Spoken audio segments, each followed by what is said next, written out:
A lot can be said about why removing so-called hate speech from the internet should be objected to, be it because it violates the right to freedom of expression, it prevents discussions about opinions that would be better counteracted by being argued against. The process of determining what constitutes offense is biased and subjective, or because censorship is used to silence criticism and push a political agenda.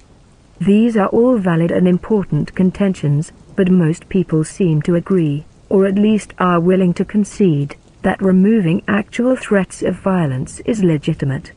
I shall argue why this is not the case. 1. For the better part of the last 2 decades, critics of violent video games have claimed that virtual violence is bound to make people more violent in real life.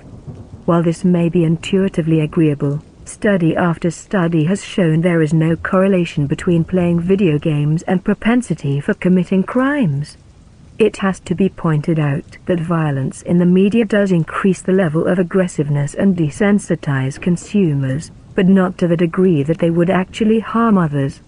This suggests that while people are certainly influenced by their environment and may not always be in control of their emotions, we are deeply aware which lines may not be crossed and possess the constraint to refrain from physical assault, let alone premeditated murder. On a side note, even though media exposure is becoming ever more pervasive and virtual violence could be counteracting this tendency, overall crime rates continue to decline.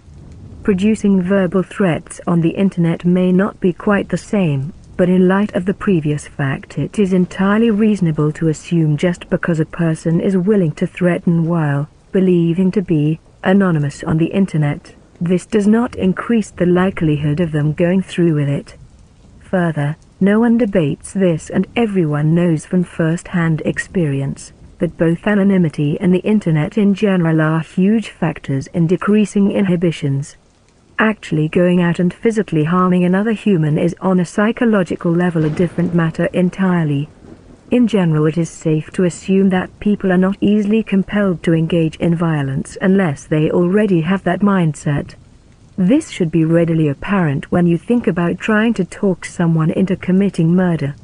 It may be possible in certain cases, but it requires a considerable amount of time, preparation and persuasive skills, so a throwaway line on a social media site is quite certainly not going to do it.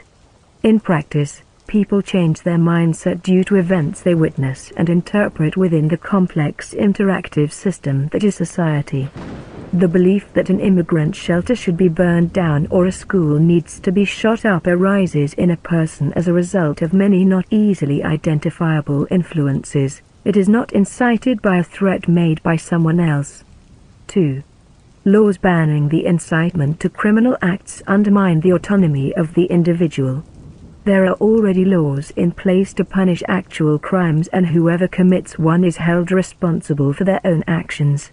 It is not only redundant to ban even speech about crimes, it shifts part of the blame from the person who freely chooses to actually physically harm another to someone entirely unrelated, as if the mere statement of an opinion constituted the coercion against their will. Also, if someone is for some reason already prone to violence before engaging with the internet, it stands to reason that it has little additional effect on them, and at the very least it would be impossible to prove for certain that a person was not already pre-committed to a crime before being exposed to a call to violence.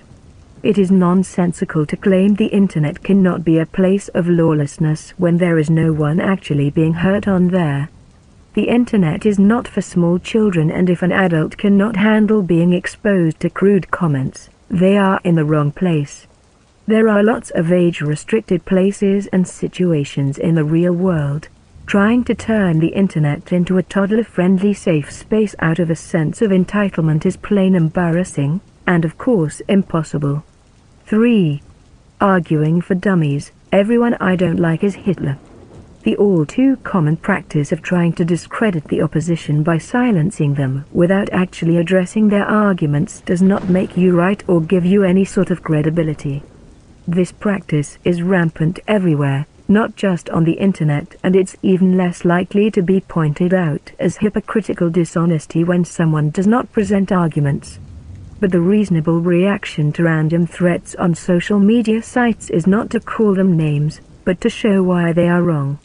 Removing verbal violence, as if that oxymoronic phrase had any validity, from public discourse is not going to make anyone see the error of their ways, and it's certainly not going to solve the underlying problem they are upset about. 4. Finally, how does it make sense to remove the announcement of a criminal act from a place where everyone can see it? If a group of people really planned an act of terrorism on Facebook, everyone can disagree with them, maybe even talk them out of it. And if not, it is much easier to prevent whatever they're supposed to do when you know who to surveil. Censoring everything will obviously not stop those who are genuinely committed. It merely creates the illusion of safety rather than solving any of the underlying problems. In short, if some guy posts "I'm going to kill XYZ" on Facebook, he probably isn't serious, and if someone is stupid enough to announce an assassination plot, they are easily dealt with.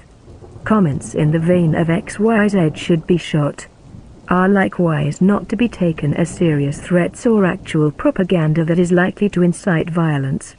These are nothing more than opinions put into crude or abrasive words. All the while the only argument that anyone seems to have in favor of policing speech on the internet is it makes the emotionally fragile feel unsafe. Instead, removing even the worst instances of unpleasant opinions is not only wrong for all the reasons mentioned in the very beginning, it is in fact counterproductive to the supposed goal.